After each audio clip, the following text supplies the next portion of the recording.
Dis-moi, sur ces élections présidentielles, on savait que c'est Macron qui allait arriver, tristement, pour faire barrage à Le Pen.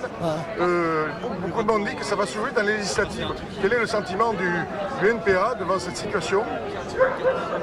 Mon sentiment, le sentiment du NPA, le mien en tout cas en tant que militant, c'est que bien sûr on n'est pas surpris des résultats. En plus on n'avait aucune illusion, comme on disait dans la manif, ni Le Pen, ni Macron, ni patrie, ni patron. Quoi. Bon, mais que pour nous, tout ça c'est la même politique.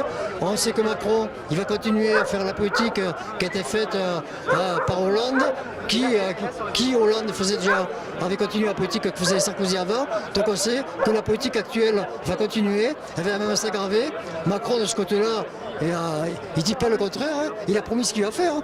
Il dit déjà qu'il va vraiment y aller à fond. Donc voilà, on n'est pas surpris face à ça. Et face à ce résultat, face à la situation, la seule perspective, ça va être les luttes. C'est ce qu'a dit Philippe d'ailleurs toute la campagne pour la présidentielle. Bon, la seule perspective qu'on peut avoir nous, si on veut sortir de la merde dans laquelle on est, ça passera par les luttes.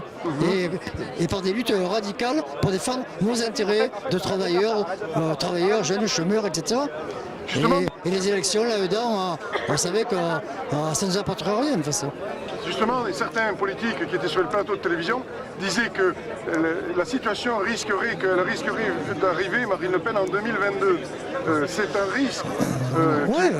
À force de le dire, voilà, il y a quand même une extrême droite à 30 et quelques pourcents. En 2002, ils étaient à 17%.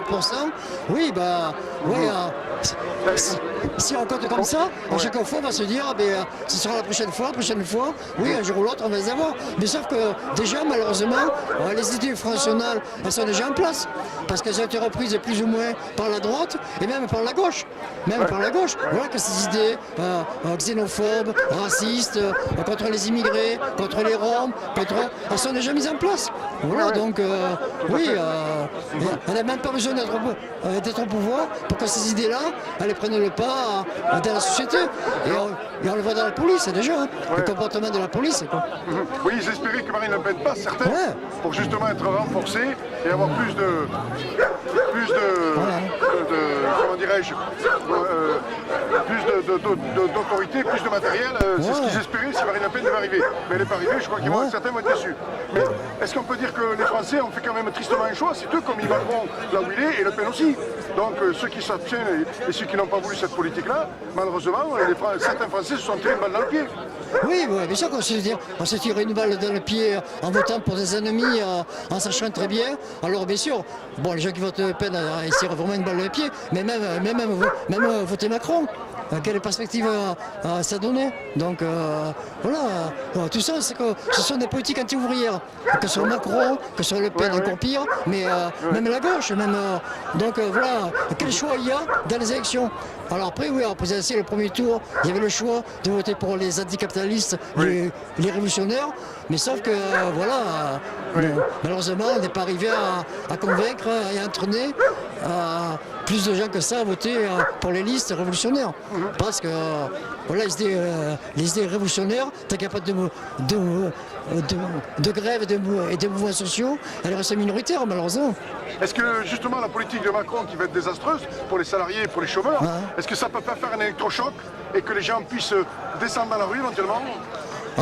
C'est ce qu'on va espérer. En tout cas, c'est ce qu'on va faire. On va travailler à ça, que ce soit tous les militants, que ce soit des syndicats, des assos, des partis politiques de lutte.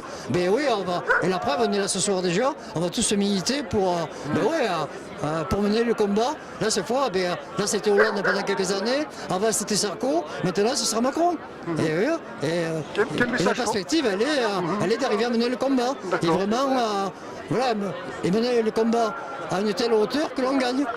Parce que là, ça fait quand même des années, des luttes, il y en a eu, des luttes très dures. On a vu un dernier, la loi travail pendant plusieurs mois, c'était une lutte très dure. Malheureusement, on n'est pas arrivé à se donner les moyens d'aller plus loin et suffisamment loin pour pouvoir gagner.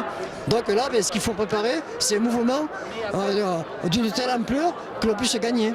D'accord. Quel message fort tu as envie de faire passer à nos concitoyens? Eh ben, Continuons les luttes. le message, c'est de se regrouper sur des idées de classe et des idées de lutte radicale. D'accord. Et que les partis syndicalistes soient unis autour d'une table et puis véritablement qu'ils fassent une force de frappe. Sur une politique de lutte de classe, mais pas se réunir pour reconstruire une gauche qui ferait ce qu'elle a toujours fait. Quoi. Mais se réunir sur une politique de lutte de classe. Les vraies idées socialistes et communistes. D'accord, merci Jacques.